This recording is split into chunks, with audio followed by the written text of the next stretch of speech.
Happy Tuesday, boys. Yeah, this is how we start out our fucking Tuesday. Let's get into this shit. Oh no, boys, not the dreaded 5856-9. Oh god. Let's look over at the parameters. Def tank temperature 32. No, it's not that. Yeah. Look at communication status. Oh god, not the def sensor.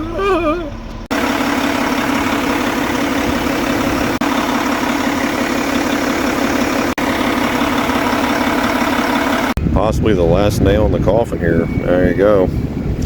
Terminating resistance. Right on. Got the older part number for the def manifold too, so I guess we will start with you. Alright, CS56B roller having an issue with, there you go, def injector. Oh no. Alright, so check the resistance of said def injector, yeah, and 7.4, 7.5. Now we get to go deeper into the harness, boys. Remember to always check the internals of your def injector to make sure it ain't leaking. It look okay. Moving on. Okay, so hook back up the factory harness, and we are in pin 11 and 12. Look at the old Tesman there, 7.8 ohms. We were 7.5 roughly, 7.6 at the def injector itself. So let's go ahead and run it for a while and see if this thing changes. Maybe. On, off, on, off, on, off, on, off, on, off, on, off. Well, after some amount of run time, roughly about 45 minutes, and key it off and let it sit for a little while. There you go, there's your end result. We're at 5.9 ohms.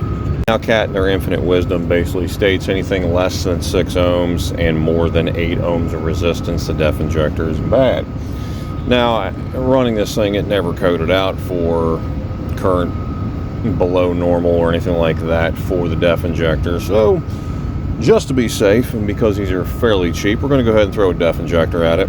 The connector didn't have anything in it, and usually the pigtail that goes with it usually goes bad on these, so we'll start with that. Today's phrase of the day is Peligro no Hussar Functionar. Yeah, because this 950 ain't going to be moving anytime soon.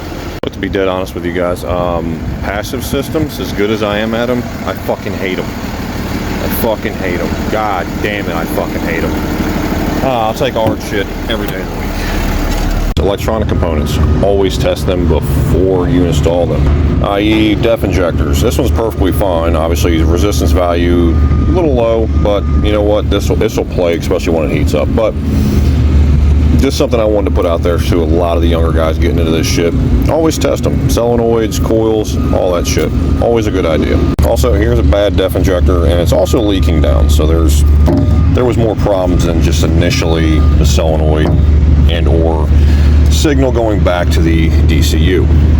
Time to say goodbye to this fault, boys. Hopefully we never see it again. Yes. Wait. Aww. Okay, now we should be able to get rid of it. And it's gone. Also remember, boys, you're only there for the warranty work. Everything else, they probably ain't gonna pay for it. Really smell the NOx reduction this morning, boys. Alright, we got that fresh new def manifold in here. Fresh. Wait, I have to know if this is just mine or if this is everybody's. But your refractor, aside from the case being busted to shit and crystallized, does your rag look like something questionable?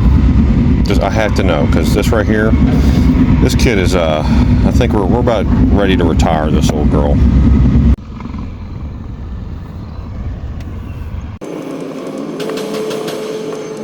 Alright, so right off the rip there, new manifold, update software, we have def tank temperature, and we have level.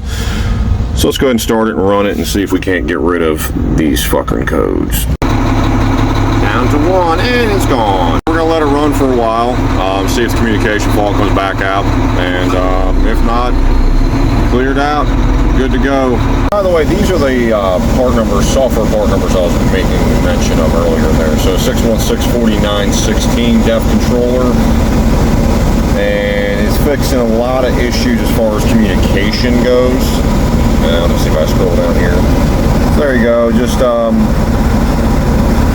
maybe helps you guys out if you're running currently the 593-7031. Time to do the old upgrade to the 616-4916. So a while back I had a lot of guys reach out to me about the Topdon BT100 battery tester, and finally got to really use it today on this old turd. Well, let me go ahead and show you that this thing works, and it works flawlessly. Alright, so you guys see right there, just basically putting a meter on it static wise, the battery read okay, but once you put it under a load, there you go. For a Group 31 battery that was roughly about 950 cold cranking amps, it actually showed its ass, and there you go. So get rid of the old hand warmers and get one of these. Alright boys, back on the 980M from the other day. We got the old transducer. Got the hose out. 3 5-gallon pails just in case. Some hose. It's gonna be a great time, boys. It's gonna be a great time.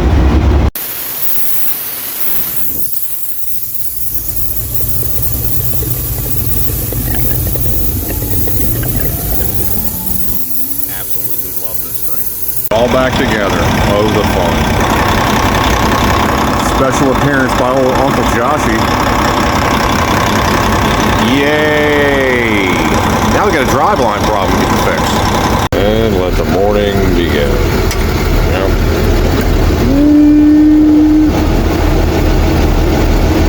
And with the magic of social media, you'll see this will be changed and boom! Just like I said, boys, look at that magic. It's already installed.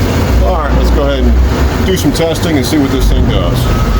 Alright, so we're hooked up with ET. If you guys don't already have one of these, make yourself one of these style charts. So you don't have to go in between one or the other, because again, the EGR parameters you do need to see when you're doing anything with the regen system. Alright boys, I'm absolutely stumped at this point. So we'll go off that brown line there. Your brown line is your DPF inlet temperature.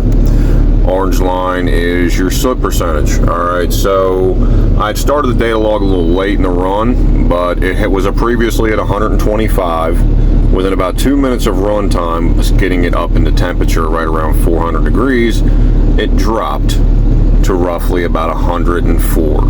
And the code went away, everything was fine. Now as you guys can see here, we ramp up and we get to about 500, and I want to say 520 degrees, something like that. And you see the whole time the soot load curve keeps coming right into play.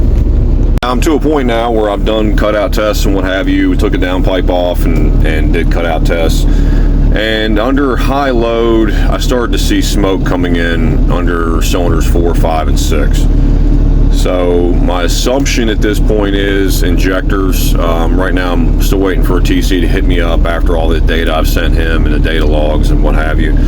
But at this point, unlike most C71s and 4.4s, it doesn't seem like EGR. I don't know. Alright, so I don't know if you guys have seen it or not, but Hyundai is putting out a compact track loader. Now, this is the funny part about this whole fucking thing. Now this thing will give you some throwback vibes. I'm talking about like C model, B model, A model skid steers. Still pilot operated, still means it's got lines to the joystick. Very minimal electronics. If you actually watch the video for this thing, the monitor looks like something that for 2024, really outdated. Not a whole lot of creature comforts to this thing. They're trying to say it's going to be competitive in the market. I mean, obviously it's got HVAC, which that's a plus. They can add counterweights. Oh my god! Yeah, this thing just looks like complete trash. Hopefully it's cheap, and I really don't want to be the guy to have to work on these things.